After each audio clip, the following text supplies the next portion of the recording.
സുഹൃത്തുക്കളെ, ഞാനിപ്പോൾ ലൈവിൽ വന്നത് ഒരൊറ്റ കാര്യം കൊണ്ടാണ്. ഞാനൊരു യാത്രയ്ക്ക് ഒരുങ്ങിയിരിക്കുകയായിരുന്നു. ആ സമയത്താണ് മറുനാടൻ മലയാളിയിൽ ഞാനൊരു വാർത്ത കണ്ടത്.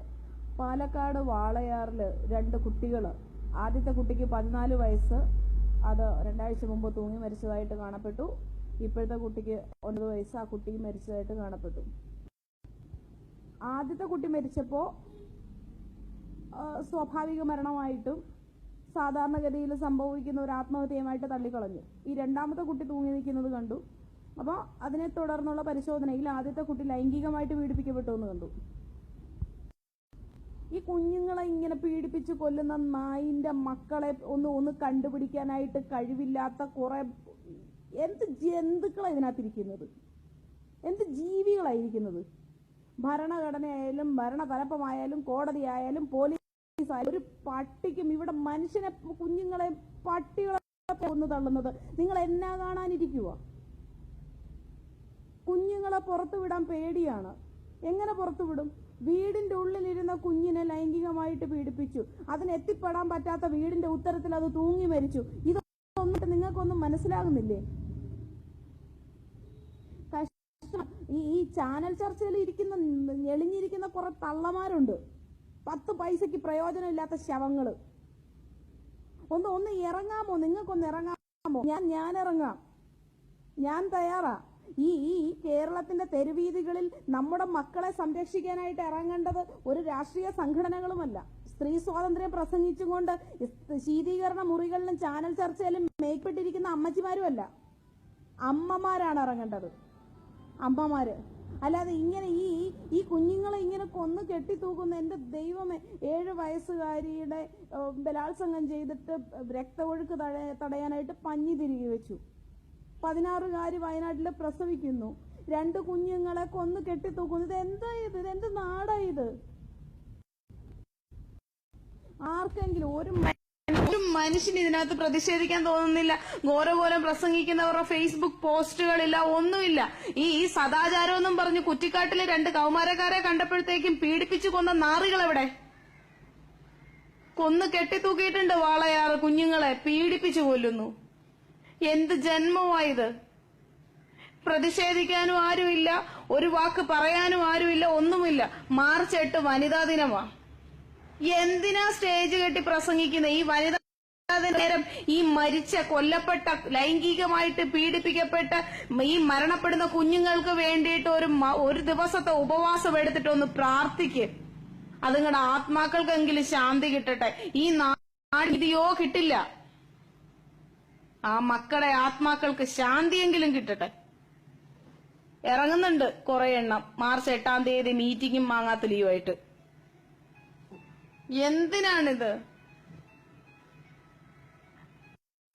ഞാൻ യാത്ര പോകാനായിരുന്നു. ആ സമയത്താണ് ഞാൻ ആ ന്യൂസ് കണ്ടത്. ഞാൻ എന്റെ വാർത്ത ക്യാൻസൽ ചെയ്തു.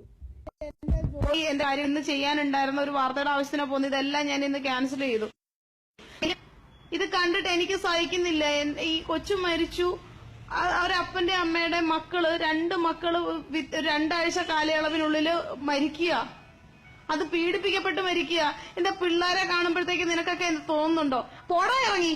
ജിബിൻ റാവുത്തർ, നിന്റെ വീട്ടില് നിനക്ക് ജനിക്കുന്ന കുഞ്ഞിനെ ആരെങ്കിലും പീഡിപ്പിച്ച് കെട്ടിത്തൂക്കുമ്പോഴേ നിനക്ക് അതിന്റെ ദണ്ണം മനസ്സിലാവത്തുള്ളൂ. നിന്റെ വീടിന്റെ ഉമ്മറത്തല്ല ഞാൻ ഇരിക്കുന്നത്. നിനക്കൊക്കെ അനുഭവം വരണം. നിന്റെയൊക്കെ മക്കളെ ആരെങ്കിലും ഒക്കെ കൊണ്ടുപോയി പീഡിപ്പിച്ച് കെട്ടിത്തൂക്കുമ്പോ നിനക്കതിന്റെ ദണ്ണം മനസ്സിലാവും. നായിന്റെ മക്കളെ, നിന്നെ ഒന്നും ഇങ്ങനെയല്ല വിളിക്കേണ്ടത്. ഒരു കുഞ്ഞിനെ കൊന്ന് കെട്ടിത്തൂക്കിയതിനെ കുറിച്ച് ലൈവിൽ വന്നിട്ട് പറയുമ്പോ ഇറങ്ങിപ്പോടി മറ്റവളെ മറിച്ചവളെ എന്ന് വിളിക്കുന്ന നീയൊക്കെയാണ് ഇതുപോലത്തെ വിഷജന്തുക്കളെ വളർത്തുന്നത്. നീയൊക്കെയാണ് ഇതിന് വളം വെക്കുന്നത്. നീയൊക്കെയാണ് ഇതിനു വേണ്ടി ജീവിക്കുന്നത്. നീയൊക്കെ ആയിരിക്കും ഈ വൃത്തികേടുകൾക്ക് നടക്കുന്നത്.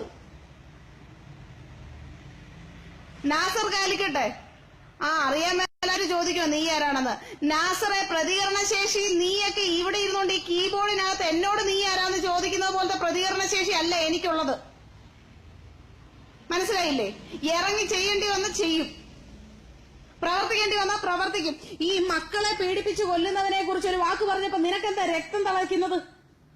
നിനക്കൊക്കെ എന്താ രക്തം തിളയ്ക്കുന്നത്? നീയൊക്കെ എന്തിനാണ് ഇവരെയൊക്കെ പ്രൊട്ടക്ട് ചെയ്യാനാണോ നീയൊക്കെ ഇരിക്കുന്നത്? ഓരോരോ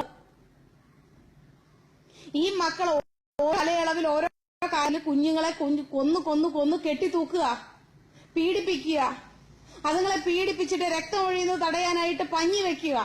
16 വയസ്സുള്ള മക്കൾ പ്രസവിക്കുകയാണ്. പഠിക്കേണ്ട കാലഘട്ടത്തില് ഈ കുഞ്ഞുങ്ങളെ വല്ല കിടപ്പുറകളിലേക്ക് എത്തിച്ച് കൊന്നുകളയാണ്. അതിനൊന്നും പ്രതിഷേധിക്കരുത്, അതിനൊന്നും പ്രതികരിക്കരുത്. എന്നെ പോടീന്ന് വിളിക്കാൻ വാ, ഒന്നോട് വിളിച്ചെന്നിട്ട് ചെവികലടിച്ചു പോയിക്കും ഞാൻ. ജന്തുക്കള് പോയി ഒന്ന് പ്രതികരിക്ക്. ആ മക്കൾ മരിക്കുന്നത് എങ്ങനെയാണെന്ന് ഒന്ന് കണ്ടെത്ത്. നിങ്ങൾ സ്വമേധയാ ഒരു പരാതി എഴുതിയിട്. ഇതൊക്കെ കണ്ടിട്ട് സഹിക്കുന്നില്ല. എനിക്കുണ്ട് മക്കൾ, എനിക്ക് 3 പിള്ളേരുണ്ട്.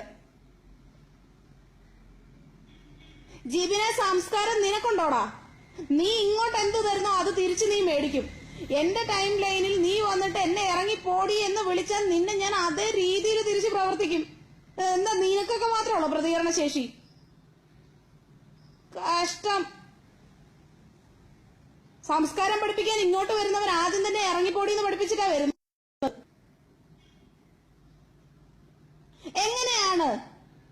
എങ്ങനെയാണ് ഒരു കുഞ്ഞു മരിച്ചതിനെ കുറിച്ച് പറയാനായിട്ട് വന്ന് ലൈവിൽ വരുമ്പോഴത്തേക്കും തെറിവിളി കൊണ്ട് ഇങ്ങോട്ട് വരുന്നവനെ പിന്നെ ഞാനെടുത്ത് മടിയിലോട്ട് വെക്കണോ? ജന്തുവൊക്കെ ഉപദേശിക്കുന്നു. ആദ്യം നീയൊക്കെ പോയി പ്രതിഷേധിക്ക്. ഒരു വാക്ക് ആ മരിച്ച മക്കൾക്ക് വേണ്ടി ഒരു വാക്ക് കൊണ്ടെങ്കിലും നീയൊക്കെ ഒന്ന് പ്രതിഷേധിച്ചിട്ട് എന്നെ ഉപദേശിക്കാൻ വാ. ഞാൻ ഇത് പറയാൻ വേണ്ടിയാ വന്നത്. മാർച്ച് 8 സമ്മേളനം ഒരുക്കി കാത്തിരിക്കുന്ന അമ്മച്ചിമാരോടൊക്കെയാ പറയുന്നത്. കൊന്നു തിന്നുന്ന പിഞ്ചു മക്കളുടെ ആത്മാക്കൾക്ക് വേണ്ടി ഒരു നേരം പ്രാർത്ഥിച്ചിട്ട് ഇറങ്ങ്.